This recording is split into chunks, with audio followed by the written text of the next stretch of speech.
Merci à tous d'assister à cette session. On va parler sécurité, conformité, des sujets qui me passionnent. C'est des sujets qui peuvent être un peu arides, donc on est juste après le déjeuner, donc on va essayer de rendre ça très divertissant et intéressant. J'ai l'immense plaisir d'accueillir Benasser, qui est fondateur, CTO et CEO de Paytrip. Merci. Tu vas nous parler de toute ton aventure et une composante de sécurité très importante. Si vous ne connaissez pas PCI DSS et la gestion des cartes bancaires, vous allez apprendre beaucoup de choses.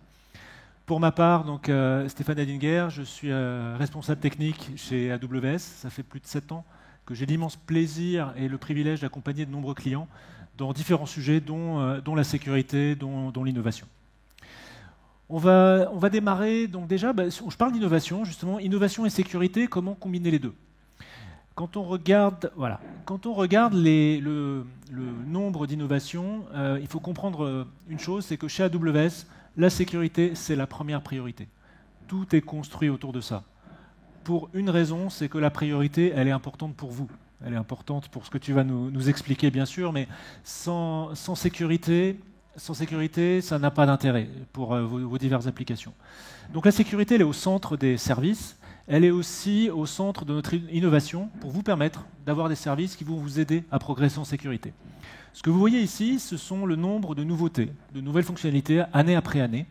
Donc en 2018, c'était quasiment 2000. Et la portion bleue, ce sont des fonctionnalités qui sont spécifiquement liées à la sécurité, qui sont là pour vous aider à progresser en sécurité. Mais bien sûr, la sécurité est présente partout. Et quand on compte, alors si je compte entre 2006 et fin 2018, ce sont plus de 8300 nouveautés que nous vous avons proposées. Ce qui est intéressant à noter d'ailleurs, c'est que plus de 90% de ces 8300 nouveautés viennent directement de vos retours, de vos demandes. Donc nos équipes sont là en permanence pour vous aider, mais aussi régulièrement vous demandent qu'est-ce qui manque, qu'est-ce qu'on doit ajouter dans la plateforme pour justement vous aider dans vos métiers. Donc s'il y a une chose à retenir, c'est que chacune de ces 8300 fonctionnalités a reçu une revue de sécurité complète par nos équipes sécurité. Et si les équipes sécurité n'ont pas donné leur feu vert, ça ne part pas en production. Donc en réalité, tu peux l'imaginer, il y en a eu beaucoup plus que 8300, il y en a eu plus de 10 000, puisque tout n'est pas passé toujours du premier coup, toujours avec un niveau d'exigence qui est extrêmement élevé. Steve Schmidt, qui est le responsable sécurité monde d'AWS, il rapporte directement à Andy Jassy, le CEO, et il a une réunion hebdomadaire avec le CEO pour passer en revue tous les incidents de sécurité, tous les éléments qui sont de nature qui sont importants en termes de sécurité. C'est là encore pour vous donner un peu un aperçu de l'importance de la sécurité qui règne au niveau d'AWS. Alors la sécurité, ce qu'il faut comprendre également, c'est ce qu'on appelle un modèle de responsabilité partagée. Et c'est clairement séparé en deux, et on va rentrer un tout petit peu dans les détails. Alors déjà dans un monde classique, si vous opérez vous-même vos propres infrastructures, la sécurité, vous devez vous-même gérer l'ensemble des couches, à la fois les bâtiments physiques, à la fois les serveurs, le stockage, jusqu'aux applications. Dans le modèle du cloud, et je pense que Benasser, tu en reparleras un petit peu après, c'est coupé en deux. Donc les couches hautes, les couches applicatives, vous en avez toujours le contrôle, la visibilité et la pleine et entière responsabilité. Mais les couches basses, ce que vous voyez ici en jaune et en orange, ça devient la responsabilité d'AWS. Et c'est une très bonne nouvelle. Parce que ça vous permet justement de vous focaliser sur ce qui est important. Absolument. Ça vous permet, et on le verra un petit peu après effectivement sur la partie certification PCI DSS, ça vous permet de vous focaliser sur ce qui est important.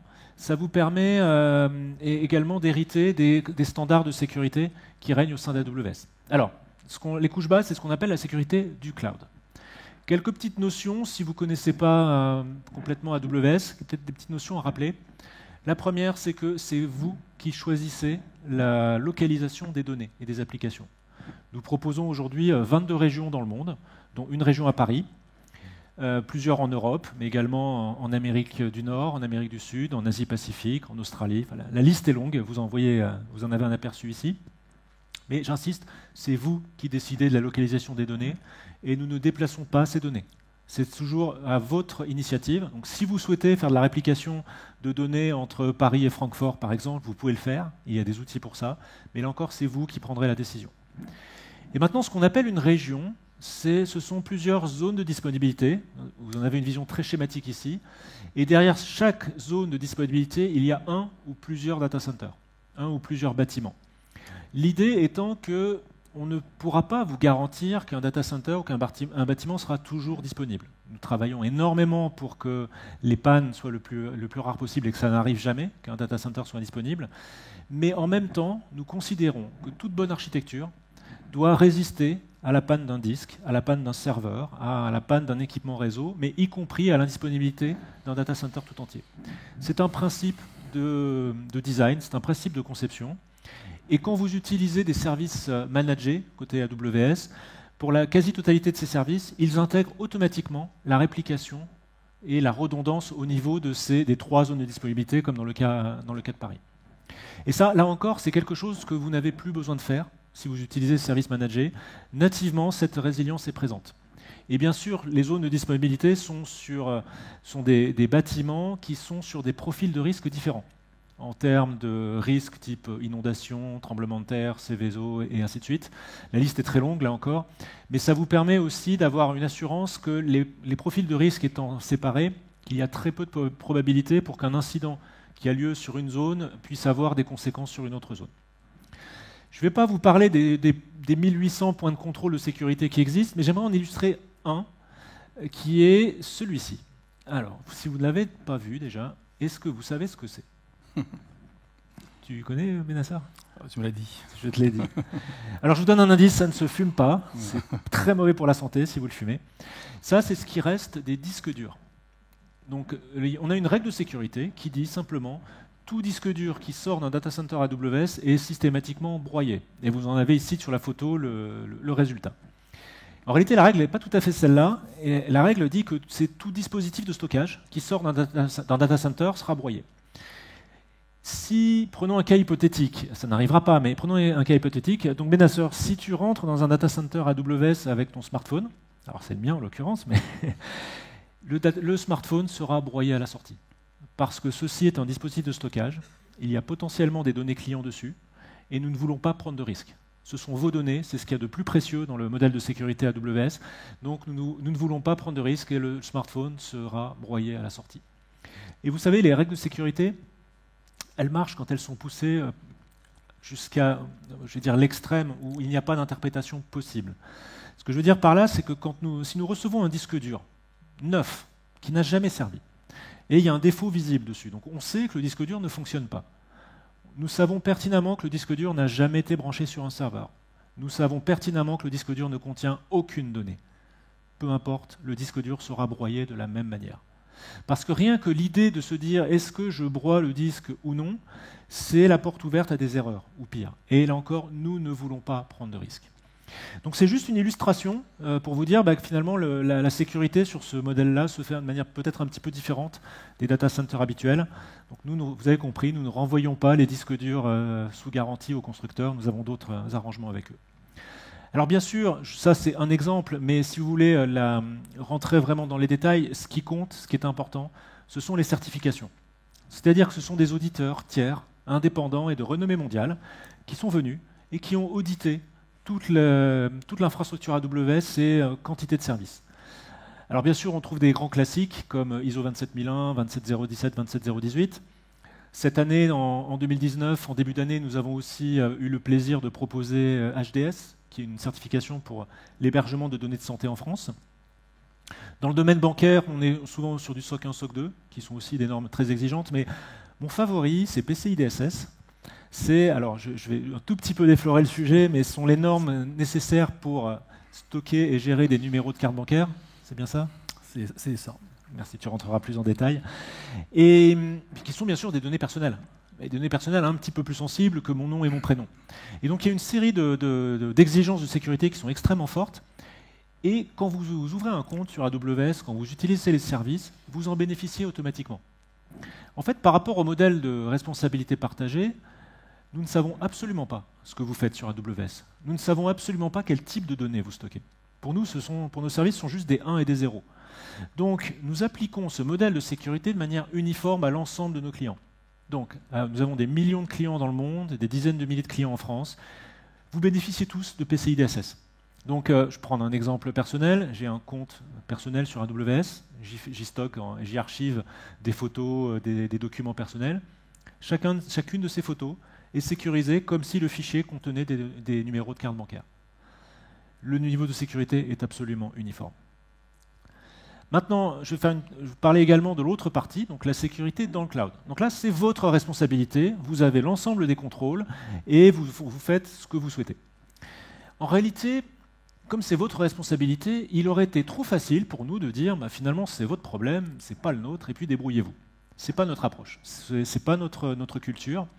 Donc si je regarde l'ensemble des services, des catégories de services qui existent sur AWS, j'ai juste zoomé en bas, donc sur la partie rouge. Ce sont des services optionnels que nous vous proposons, qui sont dédiés à la sécurité et à la conformité. Vous pouvez les utiliser, vous pouvez utiliser également des services de partenaires, ils sont là pour vous aider. Un exemple, c'est le chiffrement. Alors bien sûr, dans PCI DSS, il faut chiffrer, mais maintenant avec le RGPD, la règle est beaucoup plus large, il est fortement conseillé de chiffrer toute donnée personnelle que vous stockez, que vous utilisez. Chiffrer l'ensemble des données dans un data center traditionnel, c'est un projet. C'est long, ça peut être très coûteux, ça peut avoir des impacts de performance, ça a des ramifications extrêmement fortes. Chiffrer l'ensemble des données sur AWS, c'est à peine plus difficile qu'une case à cocher. Ça fait partie des services managés. Et surtout, c'est non seulement le fait de chiffrer, mais en plus le fait de pouvoir vérifier en permanence vis-à-vis d'auditeurs que c'est effectivement bien chiffré. Donc la sécurité, ça regroupe de très très nombreux aspects. Le maître mot et les gros avantages justement du cloud, c'est l'automatisation. C'est par l'automatisation des services que nous pouvons vous proposer ce niveau de sécurité, et c'est par l'automatisation de vos contrôles que vous allez pouvoir progresser en sécurité. Ça démarre par des choses toutes simples. La première, c'est déjà la visibilité. Vous savez, si vous avez un data center en propre, vous pouvez tester cette expérience de prendre un serveur au hasard et de demander qu'est-ce qui tourne sur ce serveur, avec qui ce serveur communique, quelle a été la dernière fois que ce serveur a été patché. C'est souvent un problème qui est très difficile. Dans le cloud, c'est différent. Dans le cloud, tout est programmatique, tout est en interface, tout est tracé, tout est logué. Donc vous avez ici à droite CloudTrail. CloudTrail, c'est la tour de contrôle qui va vous dire, au fil de l'eau, tout ce qui s'est passé. Vous avez la vision complète, que ce soit stockage, que ce soit réseau, que ce soit serveur, base de données, et ainsi de suite. Vous avez à un endroit central l'ensemble des opérations d'administration qui ont été faites par vos équipes. Et bien sûr aussi le contrôle d'accès, donc IAM à gauche. Vous avez encore là aussi cette tour de contrôle qui vous permet de déterminer qui a le droit de faire quoi sur votre plateforme. Ça, c'est une première étape. Vous avez déjà les données et vous avez la tour de contrôle, mais c'est encore aller plus loin, et ça s'appelle AWS Config et Config Rules, c'est d'avoir des automates qui vont en permanence vérifier que les caractéristiques que vous recherchez sont correctes. Je reprends l'exemple du chiffrement. Vous voulez que tout soit chiffré, donc vous allez mettre des règles de contrôle d'accès pour interdire de créer une ressource non chiffrée, par exemple. Mais en plus, vous allez mettre une règle dans Config Rules, qui, à chaque fois qu'une opération est faite, va vérifier que les règles sont conformes. Donc vous lancez une nouvelle machine virtuelle, si elle n'est pas conforme, donc si elle n'est pas chiffrée, par accident ou autre, dans les secondes qui suivent, cette règle est déclenchée et vous pouvez, par exemple, alerter les équipes sécurité, ou, ce que je préfère aussi, détruire la ressource ou l'arrêter. Et donc comme ça, nous avons des démonstrations où vous lancez une machine virtuelle, dans les quelques secondes qui suivent, la machine est soit arrêtée, soit détruite parce qu'elle est non conforme. C'est-à-dire que dans ce cas-là, la machine n'a même pas eu le temps de commencer à booter, qu'effectivement ça vous permet de contrôler ces invariants. Et ça, c'est important, je pense que tu vas rentrer plus en détail dessus, mais c'est important également pour déjà avoir des équipes sécurité qui dorment bien la nuit, parce que justement, vous avez tout cet ensemble d'automatismes de sécurité qui sont là pour vous aider, mais également vis-à-vis de vos auditeurs, pour démontrer qu'effectivement, cet aspect de gouvernance automatisée, elle est en place, elle est active, 24 heures sur 24, 7 jours sur 7. Et finalement, ce qui m'épate le plus, c'est que surtout quand j'ai le plaisir de parler avec des startups ou des équipes innovantes, c'est que pendant un certain temps, il n'y a pas si longtemps que ça, l'idée c'était soit aller vite, soit être sécurisé, et c'était assez antinomique. Et aujourd'hui, c'est au contraire, c'est avoir les deux à la fois. Et c'est de faire, par exemple, aussi du DevSecOps, c'est-à-dire de mettre de la sécurité par défaut, par conception dans les plateformes, et faire en sorte de donner des outils à vos développeurs qui soient déjà conformes à l'ensemble des bonnes pratiques de sécurité. Je reprends l'exemple du chiffrement, qui fait que Quand un développeur demande une base de données ou une machine virtuelle, sans même qu'il ait à y penser, la machine est chiffrée, la machine est monitorée, la machine est sauvegardée, parce que les automatismes sont là. Alors bien sûr, je vous ai parlé des services que AWS développe pour vous. Un petit point aussi sur les prix, j'ai oublié d'en parler. J'ai souvent la question de dire, ok, je reprends le cas du chiffrement, ben combien ça coûte? Est-ce que ça va me coûter cher? Notre philosophie de facturation et de prix sur les services de sécurité, c'est que ce soit gratuit, soit suffisamment pas cher pour que ce ne soit pas un sujet. Je vais le dire autrement, nous ne voulons pas que vos exploitants, que vos équipes n'utilisent pas un service de sécurité à cause du prix. Un exemple tout simple encore sur le chiffrement en transit. Donc vous avez deux applications qui doivent se parler, vous les chiffrez, SSL, TLS, c'est un grand classique. Il faut des certificats pour ça. Donc vous pouvez, il y a des solutions open source bien sûr, vous pouvez les décider de les opérer vous-même, vous pouvez en acheter sur le marché. Nous avons un service qui s'appelle Amazon Certificate Manager. Ben, c'est simple, il est gratuit. Parce que là encore, nous voulons absolument que vos développeurs et vos équipes chiffrent. Et donc, il n'est pas question que le prix soit un obstacle au chiffrement. Et bien sûr, également beaucoup de produits et de services de partenaires. Donc il y a une marketplace en ligne. Ce qui est intéressant, c'est que la catégorie qui a le plus de succès dans la marketplace, c'est justement la catégorie sécurité, pour des firewalls, pour des IDS, des IPS, et ainsi de suite. Merci donc de votre attention sur cette première introduction un petit peu haut niveau sur la sécurité. Et maintenant, on va vraiment plonger dans un vrai projet. Donc Benasser. Merci Stéphane. Je suis content d'être ici aujourd'hui pour témoigner de notre propre expérience de mise en œuvre d'Amazon Web Services. Donc, je m'appelle Benasser Kasbi, je suis le fondateur et le CEO de la startup Paytrip. Cette startup a été créée en décembre 2017 et nous avons lancé en fait notre produit et nous commercialisons notre produit depuis le 15 mars 2019. Donc concernant en fait mon background, je suis ingénieur de l'Université de technologie de Compiègne. J'ai également un diplôme de 3e cycle et j'ai travaillé pendant plus de 25 ans dans le domaine de la technologie, de l'information, dans des grands groupes internationaux. Et effectivement, j'ai eu aussi la chance, en travaillant dans ces groupes-là, d'avoir voyagé un peu dans le monde et surtout en Afrique. Et là où j'ai rencontré effectivement plusieurs personnes qui m'ont parlé de leurs problématiques, de transférer l'argent dans les pays d'origine. Et donc ce qui fait que j'ai fondé effectivement ce projet-là, le projet Paytrip.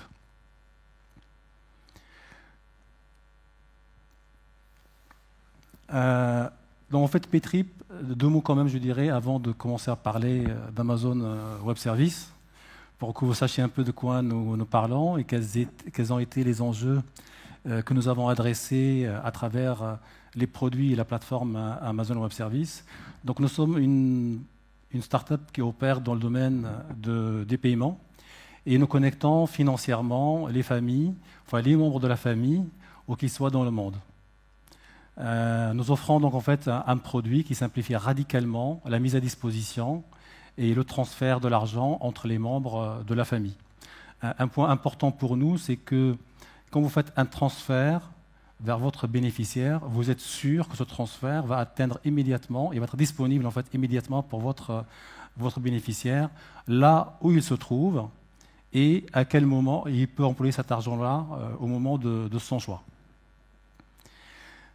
Donc en fait, nos clients peuvent souscrire rapidement en fait à un compte et puis commander des cartes, en l'occurrence pour leurs bénéficiaires. Et tout ceci se fait bien sûr de la manière qu'on a aujourd'hui, c'est-à-dire de manière très simple et dans des temps records par rapport à ce qu'on voit aujourd'hui dans l'industrie et dans certaines banques. Donc tout ceci en fait est supporté par une plateforme technologique donc qui combine effectivement la finance et la technologie. Et cette plateforme repose essentiellement sur l'architecture et sur les produits dont effectivement Stéphane a parlé tout à l'heure. Alors, pour terminer sur la plateforme, Notre plateforme aujourd'hui est disponible sur le web, donc on peut accéder à nos services à travers le web, mais également à travers les plateformes mobiles. Et donc, un client peut gérer vraiment facilement, donc en fait, en quelques clics en général, toutes les opérations qu'il fait sur la plateforme, que ce soit pour alimenter son compte, c'est-à-dire pour déposer l'argent sur son compte personnel. Le compte que nous offrons est un compte en France, donc qui commence par affaires, et donc qui agit comme un compte bancaire, et avec lequel vous pouvez faire les opérations classiques, par exemple de dépôt et de virement. Et nous offrons également un portefeuille de cartes bancaires. Donc, ce sont des cartes en fait prépayées Mastercard, à qui vous pouvez en fait donner à vos enfants, redonner en fait à des gens de la famille, et que vous pouvez par un simple clic, à partir en fait de votre smartphone, charger avec le montant de votre choix. Alors finalement, la notion finalement de distance, la notion de pays et la notion de, je dirais, d'endroit, donc pour faire l'opération de transfert devient finalement pas très, très relevante pour nous, puisqu'en fait, vous pouvez faire cette opération-là directement en fait, à partir de chez vous. Donc, c'est un compte en fait, qui est ouvert pour l'ensemble des résidents européens dans 31 pays européens, dont les 28 pays en fait, de l'Union européenne. Juste un petit mot pour que vous compreniez en fait, notre problématique en termes d'architecture. Nous avons un objectif en fait, qui est d'atteindre à peu près 1 million de clients d'ici 5 ans. Donc notre problématique en termes d'architecture, en termes de scalabilité, c'est un problème très très important.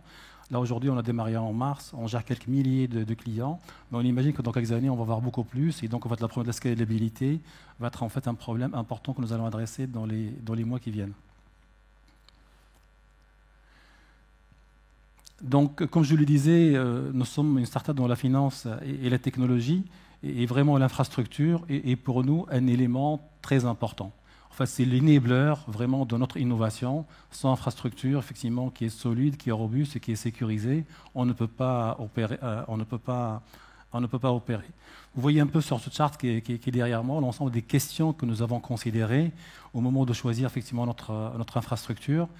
Et on s'aperçoit effectivement que vraiment l'élément majeur qui a conduit vraiment au choix d'Amazon Web Services, c'est un peu cette implémentation native des normes de sécurité qui sont en tout cas applicables, nous, dans notre domaine d'industrie, qui est l'industrie des cartes de paiement.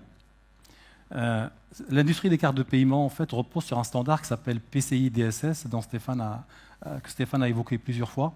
Et ce standard, en fait, il définit l'ensemble effectivement des normes et des règles auxquelles les exigences auxquelles doivent se conformer effectivement l'ensemble des acteurs de la chaîne dans en fait, les domaines de paiement par carte bancaire, que ce soit en termes de stockage, en termes en fait, de transport ou de manipulation, en fait, manipulation de ces informations-là. Et lorsque effectivement, et puis en plus, il faut savoir que nous, on est soumis en fait à la réglementation.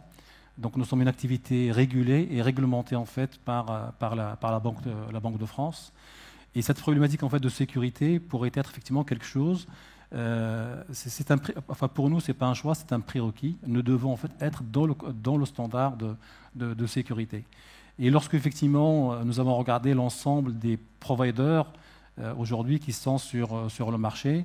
Et franchement, à l'époque, lorsqu'on a démarré en décembre 2017, nous ne les connaissions pas vraiment, même si on avait tous peut-être un peu un compte Amazon pour faire des achats. Mais en fait, on ne connaissait pas vraiment la plateforme en fait, Amazon Web Services. Mais on a fait une petite étude. Et vu effectivement que moi, je viens d'une société de high-tech, effectivement, on a tout de suite en fait, opté pour Amazon Web Services. Pourquoi ? Tout simplement parce que Amazon Web Services implémente l'ensemble de la norme. Donc en fait, il y a des standards de sécurité PCI DSS. Donc, et rien que pour ça, vraiment, c'est justifié finalement d'investir dans une plateforme en fait, telle que Amazon Web Services. Nous, en fait, nous manipulons, comme je l'ai dit, des données sensibles, telles que les numéros de carte de crédit, des codes PIN, des ordres d'exécution de mouvements, de virements. Et vous imaginez effectivement, si nous avions une fragilité dans notre architecture en fait, de sécurité, quels seraient en fait les impacts sur l'image de marque, sur la réputation. Et là, c'est carrément, donc en fait, effectivement, un problème qui pourrait je dirais, arriver à l'arrêt carrément en fait, de l'activité et la commercialisation de, de nos produits. Donc vous imaginez effectivement que nous avons apporté un choix vraiment assez éclairé pour le choix de la plateforme de sécurité. Alors vous allez voir, c'est un schéma très compliqué, mais un peu peut-être moins que ceux qu'a présenté Stéphane auparavant. C'est notre architecture en fait, actuelle de sécurité que nous avons mis en place avec Amazon. Et c'est une architecture, bien sûr, qui est conforme aux normes et standards PCI DSS. Alors, je ne vais pas vraiment vous décrire en fait, l'ensemble, je dirais, des produits qui composent en fait, aujourd'hui la solution, mais ce que je peux vous dire, c'est qu'à chaque fois qu'on s'est posé, nous, en fait, en tant que start-up, au départ, lorsque effectivement, on a commencé à s'intéresser à l'architecture de sécurité, lorsqu'on a découvert un petit peu tout ce qu'on devait mettre en, fait, en place, ben, ça nous paraissait un petit peu comme quelque chose de très intimidant.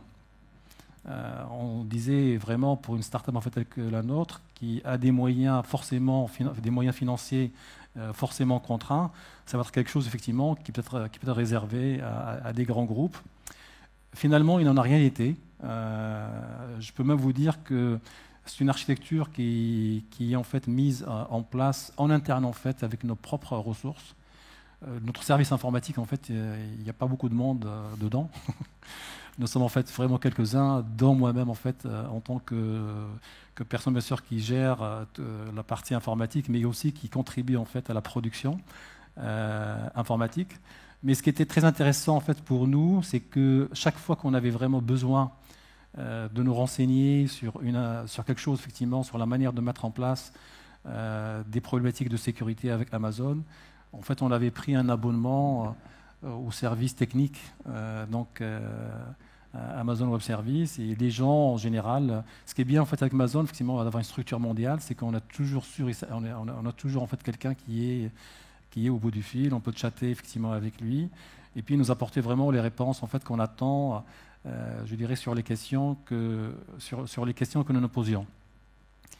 Alors cette architecture en fait que vous voyez là, finalement, c'est vrai que nous, en fait, on avait des problèmes financiers, donc on ne s'est pas fait accompagner. Donc, en fait, on a tout fait en interne avec nos propres ressources.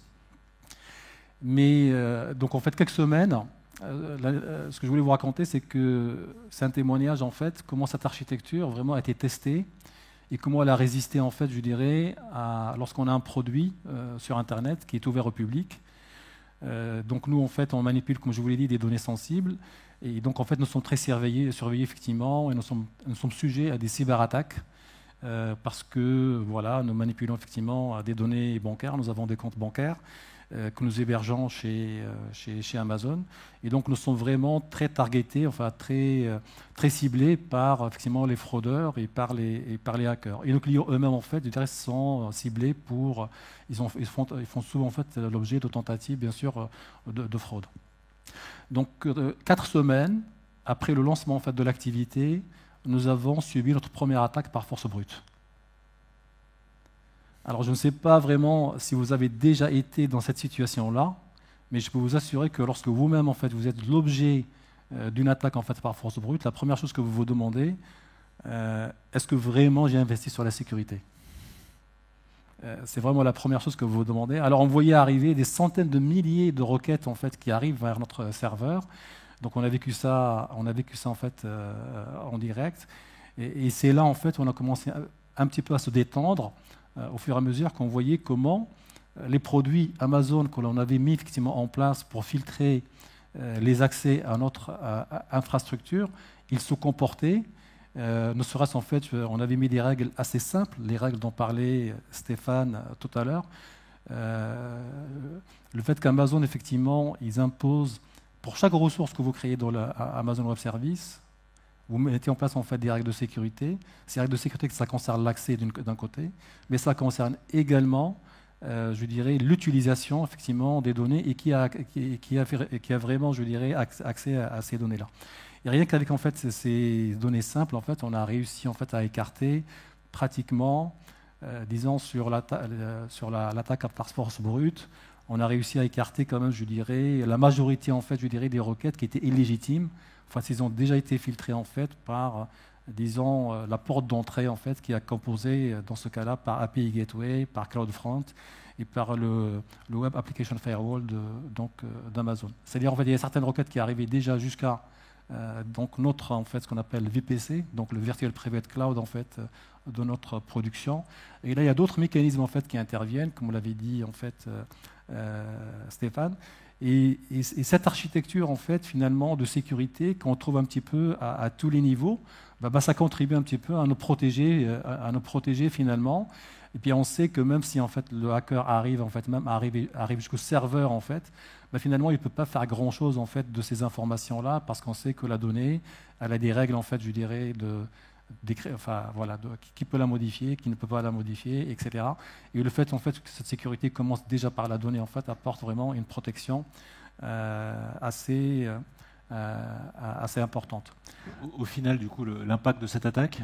Alors, au départ, en fait, ce que nous avons vécu, c'est un ralentissement très important du serveur, en fait, et les utilisateurs nous appelaient pour dire effectivement que le service a été très très ralenti. Mais en fait, finalement, on a réussi à revoir un petit peu les paramètres pour en fait, supprimer, les adresses IP qui venaient en fait d'un certain nombre de pays. On n'attendait pas d'avoir des clients parce que l'attaque venait ce genre d'attaque en fait par force brute. C'est des attaques en fait, c'est programmé sur des serveurs qui sont répartis dans le monde en fait entier. Et donc, ça a eu pour effet effectivement de ralentir un peu notre serveur. Et par la suite, effectivement, nous avons tuné un petit peu notre paramétrage pour que effectivement le serveur continue en fait à fonctionner de manière normale.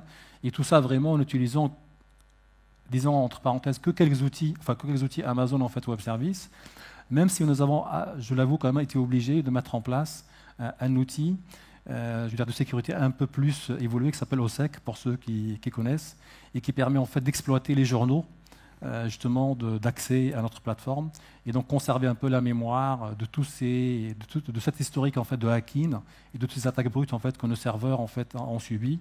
Et puis des fois en fait il permet de gérer un peu intelligemment et d'écarter en fait de facto tous les hackers et tous les serveurs qui ont déjà essayé de se connecter à notre plateforme. Et ça avec une toute petite équipe, c'est ça? Nous en fait en interne, pour rien vous cacher, on est 3, dont moi. D'accord. Nous avons aussi certains développeurs qui sont des sous-traitants, qui travaillent en fait avec nous. Tout ceci, c'est parce qu'en fait, voilà, quand on est une start-up, en fait, on souhaite faire allouer en ce cas les ressources là pour l'acquisition du client et pour développer en fait notre plateforme. Et heureusement quand même qu'on a vraiment des offres un peu de ce type-là, parce que ça permet quand même de ne pas du tout s'occuper, pratiquement pas du tout. Comme à la sécurité, on consacre un peu de temps, mais quand même, ça permet quand même d'être tranquille vis-à-vis de la plateforme. Aujourd'hui, depuis que nous avons lancé en fait notre activité, le serveur, en fait, on l'a relancé 2 fois. Le serveur de production. D'accord. Parce qu'en fait, on s'est aperçu, on nous a dit que c'était des meilleures pratiques de démarrer le serveur de temps en temps. Mais le serveur, effectivement, pendant les attaques, il reste opérationnel. Maintenant, on a des paramétrages qui font que lorsqu'on même on subit des attaques, les clients, en tout cas, ne ressentent plus du tout donc l'effet de cette attaque en fait sur nos serveurs. Alors, je peux vous assurer que les attaques ne cessent jamais. Dès lors effectivement qu'on est dans le B2C, dans le public, qu'on soit d'ailleurs en B2B, et qu'on a une plateforme qui est ouverte sur Internet, donc tous les jours en fait, vous ne pouvez pas vous échapper. Vous avez en fait des attaques sur votre serveur. La seule chose est de savoir est-ce que oui ou non vous avez confiance dans l'architecture en fait que vous avez mis en place, et est-ce que cette architecture en fait elle est suffisamment solide pour que votre serveur en fait et votre sécurité tiennent. Alors, pour finir, je vais juste en fait introduire un dernier élément qui est très important pour nous, comme je vous l'ai dit au départ. C'est la norme PCI DSS. En fait, PCI DSS, pour ceux qui ne savent pas, c'est la norme en fait des cartes de paiement. Donc, en fait, elle est destinée à être respectée en fait par l'ensemble des acteurs qui interviennent dans la chaîne de paiement, comme je vous l'ai dit, en fait ceux qui transportent, qui utilisent et qui transforment bien sûr les données de paiement, les données des cartes. C'est une norme assez robuste. Elle comprend 12 exigences Je vous ai fait un petit, sur ce chart-là, vous avez un petit zoom sur les premières questions de la première exigence qui concerne en fait le réseau et les firewalls. Et donc en fait, c'est une norme qui n'est pas uniquement technique, mais qui est technique et organisationnelle, parce qu'on s'aperçoit que la sécurité aussi, c'est une question d'organisation, surtout, parce que la technique, en fait, une fois que vous l'avez fait, ça ne vous protège pas. La majorité, en général, des attaques, en fait, ils viennent souvent en fait, d'une mauvaise utilisation des mots de passe ou le non-contrôle, effectivement, de ces informations-là, comme on témoignait tout à l'heure, Stéphane, sur la décision radicale d'Amazon de détruire tous les périphériques qui ont un disque dur. Et donc, on s'aperçoit effectivement que même pour une petite start-up en fait, comme la nôtre, on doit mettre en place quand même une organisation, même s'ils ne sont pas très très nombreux. Et ça nous a obligés en fait dès le départ à nous outiller et à mettre vraiment en place des outils pour matérialiser et pour en fait documenter la traçabilité des exigences en fait PCI DSS. Et alors cela bien sûr, ça peut se faire à travers bien sûr Amazon sur la partie technique, donc avec ce que disait tout à l'heure Stéphane sur Amazon Trail, etc. et CloudWatch en fait qui permettent de récupérer l'ensemble, je dirais, des événements, etc. de sécurité. Mais il faut également être en mesure de prouver à l'auditeur qui vient vous auditer effectivement pour votre certificat PCI DSS que effectivement vous pouvez démontrer que vous êtes en mesure de respecter les normes et standards de cette exigence. Donc c'est une exigence vraiment très très lourde et d'autant plus lourde en fait pour une startup que nous avons fait le choix et de développer la plateforme en même temps et d'être en fait compliant PCI DSS. Parce qu'effectivement, lors de la certification, donc les gens, alors en fait, dans les 12 exigences, il y a des questions très très précises, et la réponse c'est oui, non ou non implémenté. Donc s'il y a parmi toutes les questions, s'il y a une seule question qui est répondue en fait non, vous n'êtes pas certifié. D'accord ? Donc vous voyez un peu le résultat sur le business. Donc vous devez vraiment être conforme sur toutes les exigences. Et donc c'est pourquoi vraiment nous avons choisi Amazon Web Services, parce que le fait effectivement d'implémenter nativement en fait, je dirais, ces contraintes en fait, de sécurité, de les prendre en compte, bah, ça nous a fait gagner en fait, un temps considérable. J'ai juste une question pour toi, Benasser. Est-ce que tu connaissais déjà la norme PCI DSS avant de te lancer dans cette aventure ? Alors, en fait, j'ai entendu parler de la norme PCI DSS, mais sincèrement, je ne m'attendais pas, parce que j'étais chef de projet de la mise en œuvre de la norme PCI DSS, et donc en fait, vraiment, j'ai vécu la mise en œuvre, en fait, je dirais, soit organisationnelle au niveau de notre société, et la mise en œuvre technique, je dirais, de exigence par exigence, question par question, et je peux vous assurer qu'il y avait des questions au départ qu'on ne comprenait même pas. Et on se demandait pourquoi on devait effectivement répondre à ce genre d'exigence. Et donc effectivement, voilà, donc c'est quelque chose vraiment qu'on a découvert. Et ce qui était bien, c'est que, alors l'organisation, on peut toujours s'organiser, c'est quelque chose qui est dans notre main, à ma main en tant que dirigeant. Mais par contre, effectivement, la partie technique, il y a vraiment des sujets. Si on n'avait pas une infrastructure qui permettait donc en fait nativement d'implémenter en fait la fonctionnalité, bah, ça serait des mois, des fois de développement en fait en interne, ça serait en fait des investissements très très importants. Et comme l'a dit tout à l'heure en fait Stéphane, franchement parfois il suffit de cliquer sur, enfin il faut checker une option. Par exemple la partie chiffrage des données en fait je dirais sur un disque, en ce qui concerne les données des cartes de paiement de nos clients, nous je veux dire lorsqu'on réserve une ressource chez Amazon, on a une checkbox et ça y est, en fait, la ressource est cryptée. Nous avons effectivement les clés asymétriques et puis derrière, voilà, en plus qu'on peut changer dans le temps, donc c'est pas quelque chose en fait qui peut rester statique, etc.